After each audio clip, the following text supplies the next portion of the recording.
my writing career started about 8 years ago when I won the Military Spouse of the Year award. They had allowed me to write a monthly column, and I realized I really enjoyed storytelling. And so I started pursuing different freelance writing opportunities, and I connected with AmeriForce about 3 years ago now. And then they offered me a staff position, so I didn't have to do that freelance, stressful, always looking for new gigs. But now I get to hire those people. I get to look for people like myself who are looking to tell the stories of what's happening in their military community, what's happening in their circle. We don't only cover military, anything relevant to our lives, parenting, lifestyle, decorating, anything interesting that someone wants to share, we look to give them a voice. In addition to that, I am married to a Marine who recently retired after 20 years.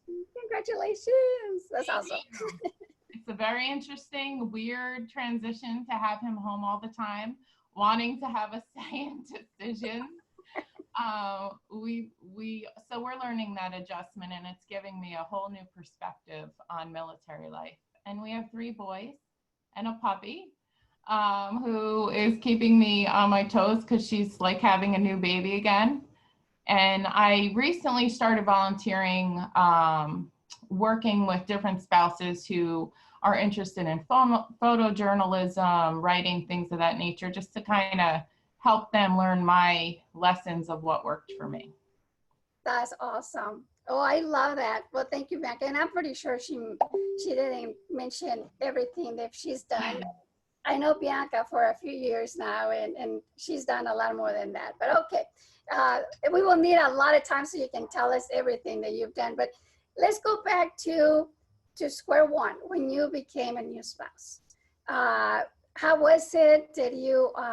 Were you kind of lost? Did you have goals? Did you know where you wanted to go? Was that an easy transaction? It was all about transitioning out from civilian into the military life. So I had dated my husband in high school. He was a football player. And so clearly I always liked the uniform. And I remember the day he had showed me his enlistment contract for the Marine Corps. We were sitting at his mom's table, and I had no idea what any of that meant. I had a grandfather who served a long time before I was even thought of. So I had no present day military connection. And I went off to live at college while he went to boot camp. And true to any young love, I just could not handle living the long distance relationship. So I left college after a year, moved down to my first duty station, and immediately he deployed to training for about 3 months. And it was a very quick introduction to military life. But what was really unique and exciting, and something I now think of on the other end, is I did have a more senior wife call me up when I was brand new to this. And she invited me to what was then called a key volunteer meeting for the Marine Corps. It was our version of family readiness. Okay. I went to that meeting, and from that point on, for the next 18 years of his career, I stayed involved because of the connections her one phone call gave me. So I think getting involved early on, it became more of our lifestyle rather than just Ron's career. Yeah.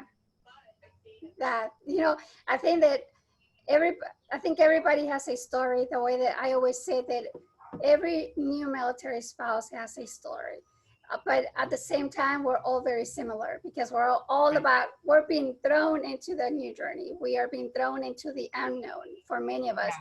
Yeah. I even have talked to new spouses that were military dependents, but now it's completely different. They know the military, but they were used to mom and dad doing everything for them. Now they have to do it on their own, and they're like lost. Right. So I agree. And I think that regardless if you're young or you're not young, we all experience that kind of stuff. I also remember that I was 24 when I got married, and I had no idea what the military was about. I honestly had no idea.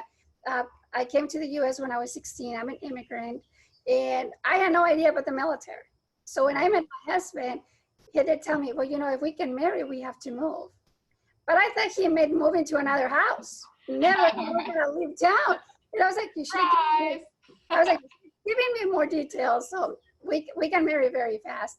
And then yeah, like a few months after that, whoop, it was time to move. So it was pretty interesting. And yeah, for I could.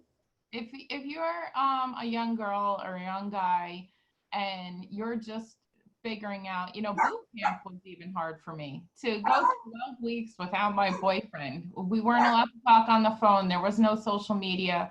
Marine Corps boot camp only allows you to do the traditional letter writing back and forth. And that heartache was extreme for me, to be separated from him. And we were married just 2 months before 9/11 happened. So then another transition where I had to adjust to being a wartime wife after I had just learned what it was like to, you know, understand his training schedule. And I think military life is a continuous transition, and it's important for us to mentor each other through that, whether you are new or been around the block for a while. I learn a lot from even younger spouses today, what their concerns are, what's troubling them, what their challenges are. So I think it's important to listen to each other and see the world from each other's different perspectives.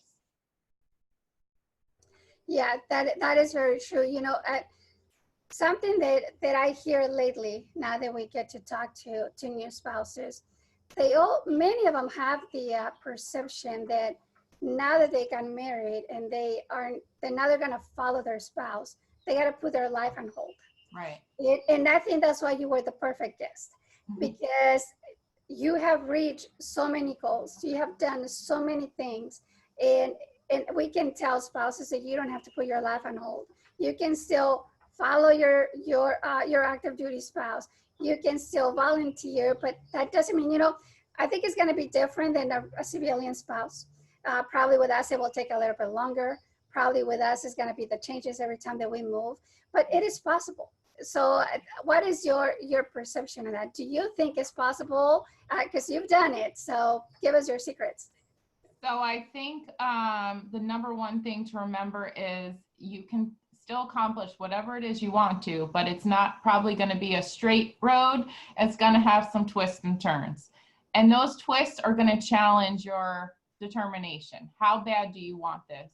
And I had read a book a long time ago written by two Army spouses. It's called Military Spouse Journey. And what they said was one of the most brilliant pieces of advice I ever got.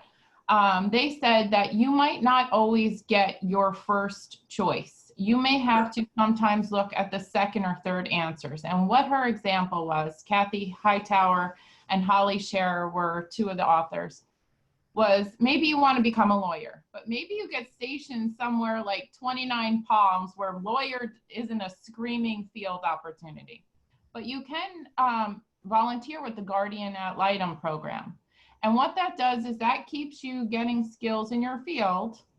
And maybe you can't achieve that perfect top goal at that moment, but you can start knocking off some of the requirements. So we can sit all day and we can talk about the challenges and how impossible it feels, and why we can't do something. But then we have all these examples of people who have done it. So we know it's possible. We just have to make it a priority for ourselves. And we often get lost in our service members' career, right? We see them getting promoted. We see them getting awards and accolades and being treated as though they're real rock stars. And it's hard to sit back and be on the home front, and maybe the biggest thing you got through that day was the laundry. And that is hard on the self-esteem. So you have to discover something for yourself at every single stage of this life that brings you joy, and it's selfishly, totally just for you, so that you don't lose your identity. Yeah, I love that. Yeah, it's very easy to do that, to lose who you are, what you want to do, because now your focus is making sure that, oh, we're about to PCS, you got to get ready for that. And the kids and the school, and even if you don't have kids, just the fact that you're moving, you have to have everything in order, because it's not like our spouse can actually do much than just tell us here are the orders, do whatever you got to do next. And that's very true. I remember a few years back, when I was when I won the Spouse of the Year, Air Force Spouse of the Year, you were doing a lot of advocacy for everything, but your main focus it was education. Yes. And you were doing a lot for that. And you met with Mrs. Obama, and you were part of joining forces. So tell us a little bit about that, because that was very, very, I thought it was so awesome that you were doing that kind of stuff. So as I mentioned at the start of our talk, I left college after my first year to join my then boyfriend at the duty station. And I had thought this was going to be an easy thing, transition from New Jersey to North Carolina and finish the rest of the degree there. What I quickly learned is when you PCS, you transfer schools, you lose college credits, or life gets in the way. And maybe the full-time schedule drops down to half-time, drops down to no time. So I really thought it was important. We have such a focus on employment these days, but education really is the first step to getting your career off the ground. So I had the opportunity, I was working with Blue Star Families at the time as one of their deputy directors, and Joining Forces had just launched in 2011. And I got to go to the White House and share some of those challenges I was having. I got to meet with the Department of Education. And this is why it's so important to put your story out there. Because as I started traveling to different places around the country and telling people the challenges I was having with completing my education, they started sharing they were having the same exact problem. Trying to afford college. There were limited scholarships at that time, which has thankfully changed today. And I remember one moment where I was staying in DC, and you have to remember, before my career kicked off, I was a young enlisted Marine Corps wife with a very small view of the military. We had a lot of financial hardships. We were young parents. And I look outside my hotel room and it's like midnight and I could see the Capitol building. And I thought, how awesome that I have arrived here. Not physically arrived at my location, but arrived at this stage of my life. And it was because I did not give up on myself. And through the years, we've seen a lot of advocates who, by speaking up loudly, have really helped to improve the situation. In 2019, there is no better moment for a military spouse to become whatever it is she wants to be in, or his life, than now, because people have paved that way for us and they're continuing to. Yeah, that's awesome. I remember that very clear, all the work that you were doing with education. And back then I was a student. So I was like, oh my God, this is so awesome, because it was very inspirational that someone was fighting for that and making sure that we knew the choices and make sure that we were aware. A lot of the times we decide not to do something just because we don't know. Right. Not because we decided that that's not the right thing. It's just because we don't even know how to proceed or what to do next. And awareness continues to be a big challenge. There are so many programs and services out there. I think they're highly underutilized. I think we have to do a better job of sharing the information with each other. You know, my CAA is an example of a program that is available to younger spouses, but because we're such a transient community, we forget to pass that on to our younger peers. Yep. Just assuming that they know that $4,000 tuition assistance program exists. So we have to do a good job as people who are a few steps more forward in this journey of sharing those very important pieces of information that will make someone's life easier. Yes, I agree. So a few years back, you're no longer a new spouse, you're doing things, you're volunteering, you're doing these amazing things. Was there something that you will say that at that moment, although probably you're in your 10-year mark of being a spouse, that you said, okay, I need to change my direction? Or do you know that you were in the right path? Do you know that's where you wanted to stay? So I'm a big fan of being real.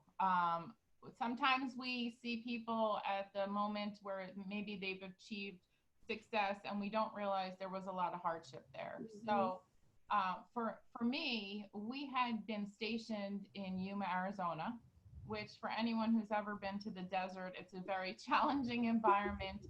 Career-wise, we were one of the few enlisted families, so I had trouble making new friends, and it was a really hard time on me.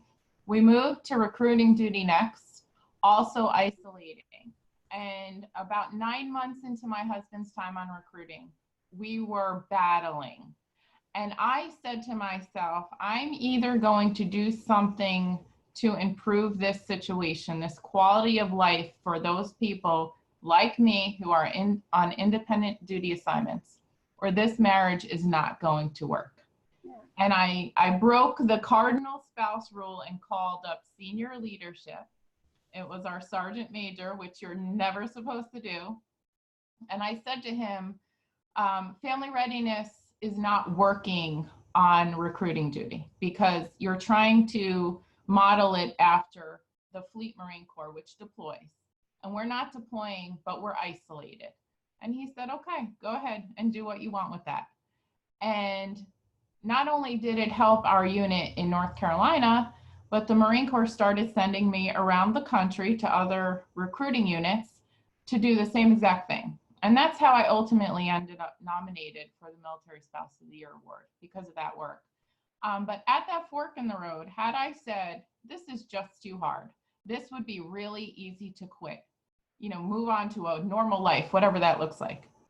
Not only would my marriage not be what it is today, but I would not have had that extra push, that opportunity to be on this larger national platform talking about different things and have my present day career.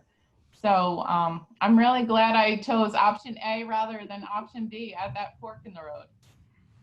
And I'm so glad that you mentioned that you went and told someone something is not working, and that you consider that if I don't do something, my marriage is not going to work. And I think many of us have been in that situation. I don't think that I get the feeling that sometimes when they see you, they're being married over the 10 years, that people think that you got it all put together, all figured out, and everything is nice and easy. And that's not the case. I think you always find challenges no matter what. And it's always good for everybody to know that it's okay to ask help. And in order for us to make a change is to actually admit that there's something that's wrong and something that's not working. And it's okay to ask for help. You're not the only one. We all have been there, done that. So, and it is, there are a lot of parts of this life that are not natural. Being apart from the person you love for 6 months, 9 months, 12 months, that is not a natural occurrence in other people's lives. Yeah. So it is okay to feel bad about that. It is okay to not like that. Because likely if you really love your time with your partner, you don't want to spend that time away from them. So it's important for us to understand that whatever you're feeling, there's likely a lot of other people who are feeling that way. And there's a program attached to whatever that hardship is, whether that you need to seek counseling for yourself, which is something really important that I've done in the past, or try a retreat for your marriage with your husband or wife. But don't suffer through this. You don't have to. There are avenues to make this easier for you, to make this work for you. And it can turn out to be a really great life experience. I am so grateful for the things that were afforded to me by way of my husband's service. But what I've achieved is not because of his decision to serve. It's because what I decided to do with the time while he was serving. Yeah, that is so true. I came inside because it's thundering outside. I don't know if you guys can hear the thunder, the thunder and the rain. I'm like, yeah, this is not a very good place to be at. But that is really true. And is there something that you can? We're always talking about or reading articles. That what will you tell your younger self now that you are in the other end, that you are a retired spouse? If there's anything I could go back and do differently, it would be to give something more of a chance. Meaning that duty station that I hated, that I insisted that I was going to hate for all 3 years. Looking back, when else would I have gotten to live in the southwestern part of the United States? So I wish I would have seized the opportunity there more. I wish I would have put myself out there more. I loved being a active duty Marine Corps wife. Not all the time. I have a love-hate relationship with it. I hated being separated. I hated moving after I made my best friends. But there are so many opportunities within military life that you're only going to get one shot at. And then my other motto, I would say, is if the worst thing someone's going to say to you is no, you should totally go for it. So what that means, maybe it's a job opportunity. Maybe you want to meet somebody. Maybe you want to become a writer. And so you want to pitch a magazine. If the worst thing that can possibly come out of that, you putting yourself out there, is maybe you're going to get a no, big deal. No big deal, right? Yep. Do it. Just put yourself out there and go after whatever it is. And maybe you don't get it on the first shot, but if you stick with it, I promise you, you will achieve whatever it is. And many times when you get a no, although it's like a challenge because you're like, oh, really? Well, now I'm going to do it. And you keep pushing for it. But when you get that yes, it's rewarding, and it's like a great feeling because you were rejected before. Now you're no longer. And I think you get to enjoy it even more. I am no longer intimidated by anything. Our publication has had the opportunity to interview former UN Ambassador Nikki Haley because I was determined that I'm going to email her people and I'm going to ask if we can do this story because she's actually a National Guard spouse. And if the worst thing that happens is they ignore my email or tell me no, no big deal. And we've achieved a lot of opportunities like that. My associate editor has had the opportunity to interview one of the leading Democratic candidates for running for president right now because he's a Navy reservist. And we have a publication that ties into that. So I think don't let fear be what holds you back. That is awesome. I really like that. And I was about to go into that next. Now that you are at the magazine and doing this amazing job, what has been the biggest challenge? You know, I think that probably the place where you're at now, it was one of those things that you wanted to be. There was probably one of your goals, or probably it was unexpected, but now you're there. And you have this big influence. And you have the opportunity to educate all of us because we read the magazine. Have you had a big challenge for you to say, I was not expecting this? Actually, my biggest challenge with my job is my lack of balance. I think we have that. It's a big fat unicorn. It's not achievable. There are weeks where I really kill it at home. I mean, I made awesome dinners all week. The laundry's all folded. The kids are getting to sports practices on time. But during that week, usually I'm behind on a deadline or, you know, I missed an appointment. And then the opposite of that is the weeks where I'm really hitting the deadlines, I'm traveling, I'm getting FaceTime with people in our community. That's usually the week where I forgot my kid had a project due, or, you know, my husband and I have been passing each other like two ships in the night and we haven't had any time for each other. So I love the work. It's almost a flaw of mine because I'm literally thinking about things 24 hours a day. I keep a notebook with me so that if I'm in the car or if I'm going to bed, I have access because ideas always come to me at the worst times. But I have not figured out a way to make these things coexist successfully. And usually when one thing is getting 100% of me, something else is getting maybe 50%. And it gives me a lot of guilt, mom guilt, editor guilt. And I have a lot of goals and dreams for myself. And another great lesson I've been told over the years is you can have everything, you just can't have it all at once. So it's something I'm constantly trying to work at, how to make this all, how to be successful as a woman, as a mother, as a wife, as a friend, even my friends, remembering to check in with people and see how they're doing. So that would be my greatest challenge currently. Wow. You know, I think that so many of us go through that, even just to keep the house and the kids rolling. And even if sometimes when we don't work, it can be something that it is challenging. Something that I was told once was that balance is not 50-50. Because I always thought, hey, it's balanced, it's gotta be 50-50.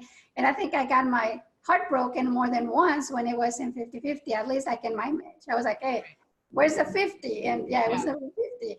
So I'm married to a security forces guy, which is always deployed, always gone. And I was like, where's my 50-50? This is not 50. Right. I learned the hard way that sometimes it's 70-30. And that 30, you gotta make the best of it, because that's the 30 that you're gonna get, because it was never the 70, it was the 30. So yeah, that is very true. Sometimes we feel that we're not balanced and we wanna do so many things, and we have a picture in our mind that it's gotta be in a certain way.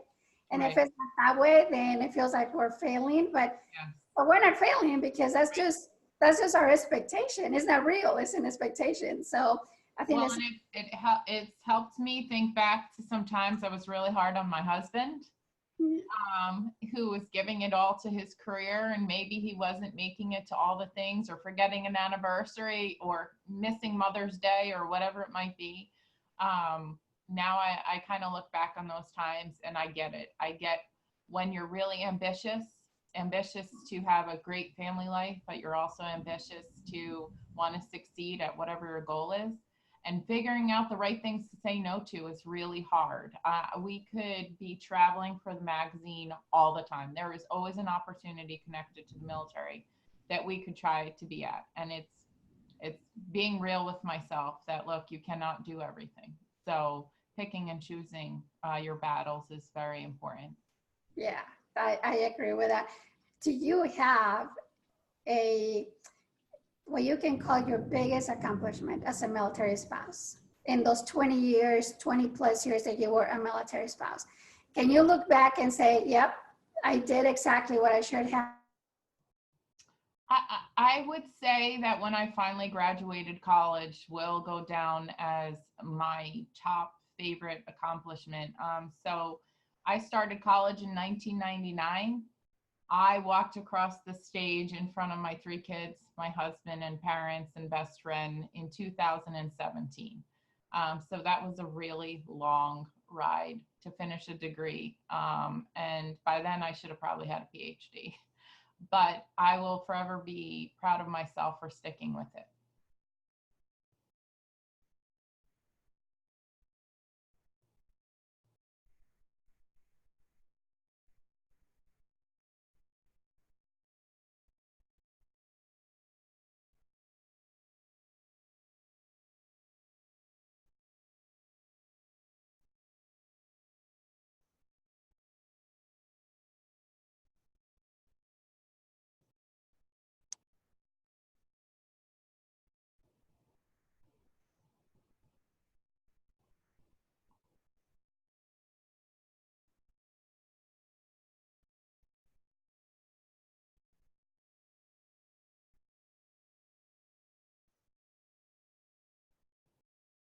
You know, they needed everything. So that is true. You know, I was telling everybody when I was trying to get you back that they were always telling other spouses that we're trying to encourage. And we're like, you can follow your dreams and don't give up and do this and do that. But for many of us, it's like, well, yeah, that sounds really nice. But I want to talk to that person that has done it. Someone that can understand and tell me, I've been in your shoes, it happens, but look, you can accomplish your dreams. And that's the reason why I wanted to have you with us, because you are that person that we can look at and touch and everything and say, yeah, it's possible. She did it. And you know, I always like to talk to spouses about what others have done. I like to use our own community as the example of all the changes that we can make in the world. And I hope that we are able to show that with you and with other guests that we usually have, so they can see that it's not just about that I'm gonna be at home, I don't wanna talk to anybody. It's about all the challenges we have, amazing spouses doing amazing things. And I know that everybody has something to give. Everybody has something to change the world.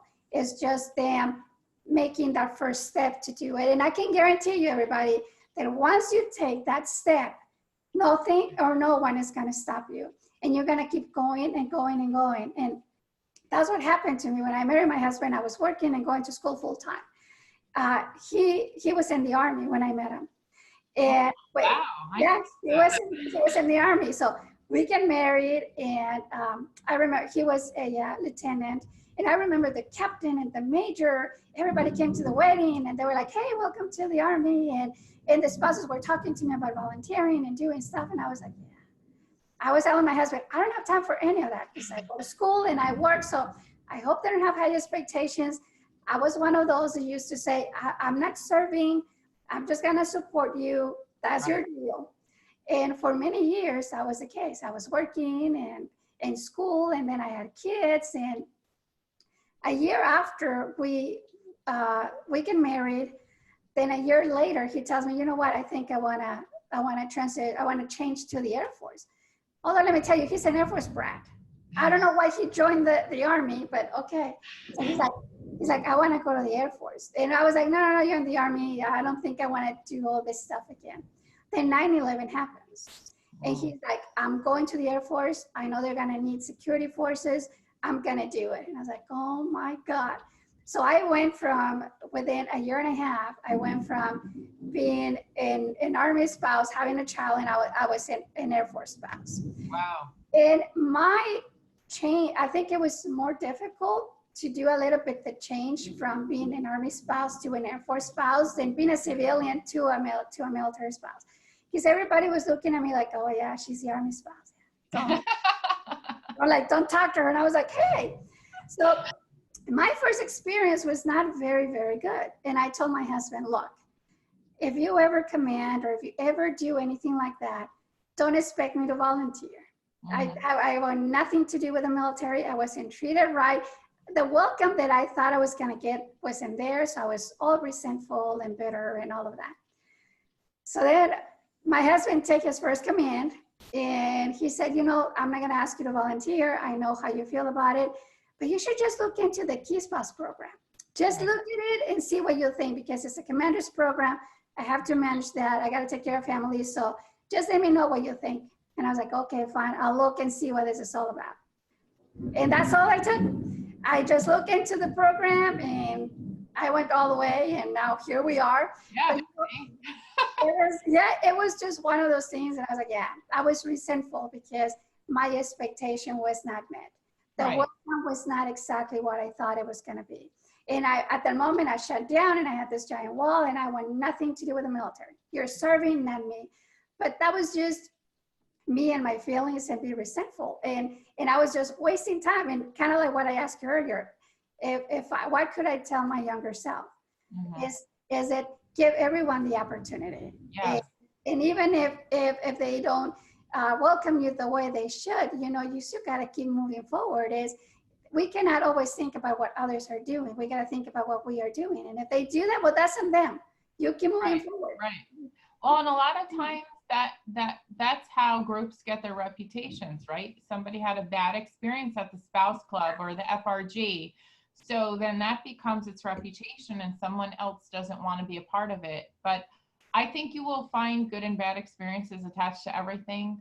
For us, our different units, the command family readiness programs were always different. It was either really awesome, or maybe we had a single CO once who could kind of care less about any of that stuff. So that time was a little bit different. But sometimes you have to be the person that steps up to make it a better experience. If you saw things wrong, you know, go in there and try to fix it, or rally up a group to do it. But this life is so much more better if you give yourself those connections. Meet with people who are going to understand exactly how you're feeling. I think every duty station that I've been at was defined by either my choosing to be involved or not. The ones that I chose to completely isolate myself, those were my low points in his career. The ones where I really soared were when I stepped up and found something, a hobby, volunteering, a job, whatever it might be. And I also ended up meeting people I would have never gotten to the opportunity to have in my life today had I not put myself out there. Yeah, that's very true. And I think that is the key to what we do. Be open and get yourself out there, because and not just as a military spouse, I think as just as a human being, that's the way that it should be. So yeah, that's true. So I was reading some of the comments, and they're thanking you for sharing your story, and that it's pretty exciting. Amber, you had the best comment. She said the conversation is so electrifying. Yes, you can still see the lightning, right? Yeah. Yeah, well, and I want to pass on. So anyone out there who is maybe either they're interested in writing or photography, and getting involved with us in some way, we're always looking to recruit people for opportunities. But maybe you're not a writer, but you have a story to tell. Contact us for that also, because we can assign someone to tell that story. Or maybe you're not interested in any of that, but maybe something I shared is similar to what you're dealing with right now. I'm always open to meeting new people and talking to them. And I am a shining example of learning things the hard way too. So whether it was the financial hardship piece that I could, that would be a whole other conversation, or challenges in getting our marriage to a good place. Our military marriage was such a roller coaster ride of ups and downs, and totally in love and totally hating. And I try to be honest about that now, because I don't want people to think that if everything's not perfect, that something's wrong in their household, because I just think there's so many intricacies of our life that it's going to be hard. It's going to be hard to be apart and then come back together over and over. It's going to be hard to move to Yuma, Arizona, and your husband gets to go to Hawaii all the time and you're stuck in 114 degrees. Of course, you're going to be a little bit resentful. Or my years as a stay-at-home mom, where I was taking care of the kids 24/7, and our family lived on the other side of the country, and my husband was gone. And I struggled with a lot of different things during that time. So reach out, whether that's to me or, I think one of the powerful things you're doing with the mentor group is we all need somebody to toss ideas out to, or maybe they'll say something to you that will help a light bulb go off and inspire you to go after something for yourself. But don't do this alone. None of us are strangers in this community, right? We can not know each other, but I guarantee something in our lives intersects to where one conversation, we would hit it off, that we could be a confidant to each other. Yeah. And then maybe at one point in our lives, we'll be stationed together, even if we're different. Right. You never know. It's such a small military community, believe it or not. Although it's like over 1 million military spouses, it is a small community. It is. Knowing each other. And yes. Everywhere I go, every conversation I have, I promise you, something comes up where someone knows someone that is connected there, or someone used to serve together. When I was at the Military Spouse of the Year Awards this year, they sat me at the Marine Corps table next to a Marine who I was not familiar with, and we start talking, and come to find out he was one of my husband's COs in Yuma, Arizona, many, many, many years ago. So again, we all are in this together. And it is much easier if we lean on each other, because eventually you're going to get to your high point, and you're going to be able to help somebody when you're at your high point. But if you're at your low point, there's somebody that could pull you through that. Yeah, I agree with that 100%. And there's nothing to be ashamed of. There's nothing to be afraid of. It happens. And I can guarantee you, we all have through our ups and downs, like Bianca was saying, we have done that. I am one of those that I'm very open. And those that I get to know, they get to know my story. And when my husband, like I said, when he took that command and I told him, okay, I'll become a key spouse, we used to meet with all the defenders, the security forces will go on 6-month rotation to go on deployment. 6 months in, 6 months out. And it was a crazy, crazy squadron, because it was crazy. And then integrations were so hard. And so I told him, if we really want to help, they got to know our story. We got to be transparent. Kind of like what I said earlier. They got to feel and touch and know someone that has struggled. And yeah, we struggle a lot and we had to get help because probably we were not going to make it.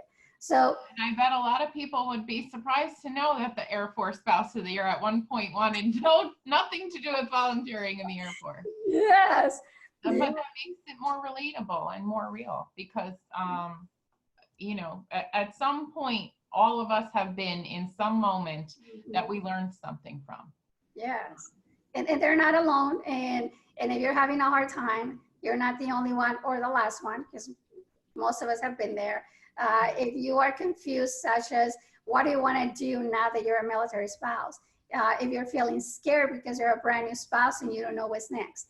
We were all there. And let me tell you that it's all about managing those fears and turning them into something positive. I think the fear actually never goes away because you have fears for many different things. And you have that anxiety because now it's time to PCS where you're going to live and in schools. And so that never really goes away and more because your spouse is active duty. You never know when they're going to be here, when they're going to be gone. But I think that we'll learn to manage that and turning into something positive and productive instead of focusing on those fears and those negative feelings. And then we end up doing nothing. And then life gets really complicated. Yep, absolutely. Yeah. So I have a question here, Bianca, that is asking, how can they get the magazine? So our magazine, it's free. You can either subscribe online to receive it digitally every month, or it's available on installations, National Guard armories, reserve units. So you'll find it at the military treatment facilities like a naval hospital, or it's available in the finance centers, the base center. So you have to actually probably show up to all those services that exist on base because that's where the magazine lives. It lives throughout the installation. And or for those more modernized readers who prefer electronic, which is not me. I'm a very old school person. I like to physically hold what I'm reading. But if you go to our website, militaryfamilies.com, it gives you an option to subscribe for free. That sounds good. Perfect. Yeah, we have here, they were spouses that were agreeing to what we were saying and how it's always great to get back and help those and helping those that need us, looking back and helping those that, because once upon a time we used to be in their shoes, and now it's our turn to help them and do something for. Yes, I still have my I Heart My Marine t-shirts. I was very much part of this club from before he even went to boot camp. So even though it feels like a long time ago now, I do remember all those different emotions attached to understanding every stage of this, and I'm still learning. We PCS'd at the end of his career last year, and we moved to a Navy base after living at Marine Corps bases our whole life. And now he's home a lot more. So I'm still in a stage of transition and figuring out where I fit into all this. So I don't think that ever stops. And it's easy to kind of either make that feel like bad on yourself or good on yourself. And so I'm hoping by connecting with more people and us being able to give opportunities through my work today, that's actually helping me too, selfishly. I love hearing everyone has a story. There is not a single person I've ever had a conversation with or interviewed that I have not been able to pull some really awesome story out of them. So if that's someone listening to this, please contact me. Like, seriously contact me. I know we say that and then we don't follow up on it, but I want to hear from everyone across all branches, not just Marine Corps, though I will forever have a special place in my heart for them. Yeah, you know, everybody, we all have something to share that is good for others. So if you have an idea that, especially newer spouses, yes. I am desperate to learn from you. You know, in 2019, things look differently than when I moved to that first duty station. So we want to know what your concerns are. What are the awesome things that are happening out there? What are the hard things that are happening? What do you want leadership to know? A lot of times, all those big time meetings happen in Washington, D.C. Well, what happens in Washington, D.C. looks very different than what's happening at Fort Hood or Minot Air Force Base or things like that. And we don't get to hear enough from the people, I call them the boots on the ground, the ones who are actually living the day-to-day, the ones who are shopping at the commissary, the ones who are trying to make it to the 1st and the 15th and stretch out that paycheck. So I don't want to hear from people in Washington, D.C. I want to hear from people who are living the daily life at the installation level. Exactly. You know what? Washington, D.C. is, like you said, where everything happens. But that's a completely different galaxy. Yep. It is no longer our lifestyle. It is something completely different. And yet that's where things happen and where things, where you can bring proposals to make changes. But if we don't hear from people, from the boots on the ground, there's nothing we can change or we can improve. Because in DC, they don't live the same way that they, like you're saying, in other places are living. And that's what happened with us with the New Spouse program at Basic Training. We knew that was a perfect place for the program. We knew we needed to be there. Now that we're there, I'm the one that is there. I'm so lucky to be there. I feel like I'm back to the boots on the ground. I get to talk to those spouses every Thursday. And it is amazing. And I knew we needed to be there, but the stories that we hear, Bianca, is just amazing. And sometimes it's like, oh my God. And I guess at my age, those kiddos can be my kids. And I'm thinking, oh my God, if this was my daughter or my son. And we have so many male spouses now and significant others. And they're a little bit lost. And of course, we are lucky enough that I have a male spouse with me talking to all the ones coming to Basic Training. And it's amazing that we get to talk to male and female, but we get to hear the stories of the very young spouses. That's another thing I want to point out. So you don't necessarily have to have that military ID card to share your story, right? If you are a significant other, of which we both were at some point, you know, it's just as important for you to express whatever is happening in your world. That's how everybody else will learn from each other. I remember being a young girlfriend. I had no access to any family support programs, and he was away for training for about 8 weeks. And it was a scary time. I didn't know what to do with myself. I didn't know anyone where we lived. So we would love to hear from significant others, male spouses. They're a growing percentage of our community. But I was just at an event last week. I think there was about 150 spouses, and I saw maybe 2 male spouses in the room. So things need to evolve, but they can only evolve if you show up. Yeah, I agree. That's completely accurate. So Bianca, for the last thing, what would be your message to not just so much the younger spouses, but all the spouses in particular? You cover so many different things. You have talked to us about your life and journeys and everything. Is there something that is your main focus that you say, if I could have a group of 1 million spouses in one room and I can talk to them about something or share something, what would that be? It would be not to sell yourself short. I really think it's important that spouses allow themselves the opportunity to achieve whatever it is they want to do. Maybe they want to be the best stay-at-home parent running a mom group. Maybe they want to become a lawyer or an author. Maybe they want to write articles. And with every season of your life, you're going to want to do something different. I worked at fitness centers, then I worked in nonprofits, now I work in editorial. So go with the flow of those different seasons, but put yourself as a priority. And I know that sounds like an easy message, and when you're taking care of kids or you're taking care of your spouse, we have a lot of caregivers today. You have all these different roles, and it's easy to get lost in that. But don't do that. You only get one life to live, and you cannot pause your life for your service members' 4-year commitment or 20-year commitment to the country. You have to live. You cannot stop your life just because they're serving. So find a way to make that happen for yourself, and lean on other people. There are, whether formal or informal organizations that want to push you through to whatever it is you want to do. and they exist for a reason. But if we don't start using those programs, they're going to go away. So go for it. That would be my biggest thing. Give yourself a chance and go for it. I love that. That was beautiful, completely. So I get a little bit like emotional because it's so true.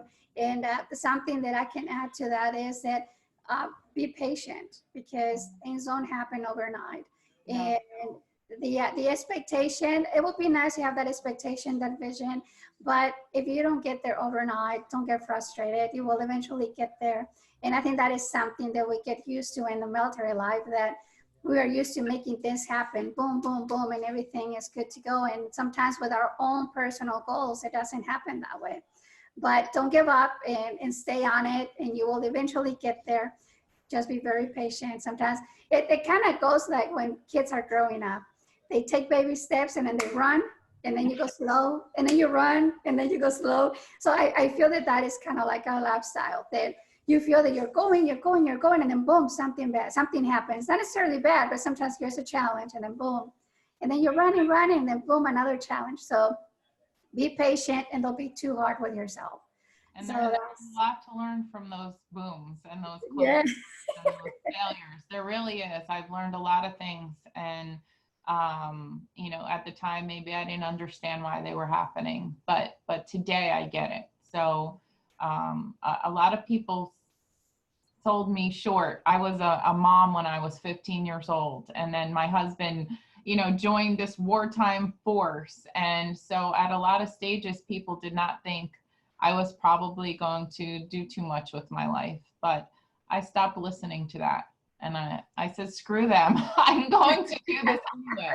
And maybe it's going to look ugly. And it did. But my husband and I sat on our back porch last night, actually reflecting on where we came from in life and where we've ended up today, and what we've somehow, with duct tape sometimes, what our relationship has come through. So it's never going to be perfect for anybody, but you can do it if you want to.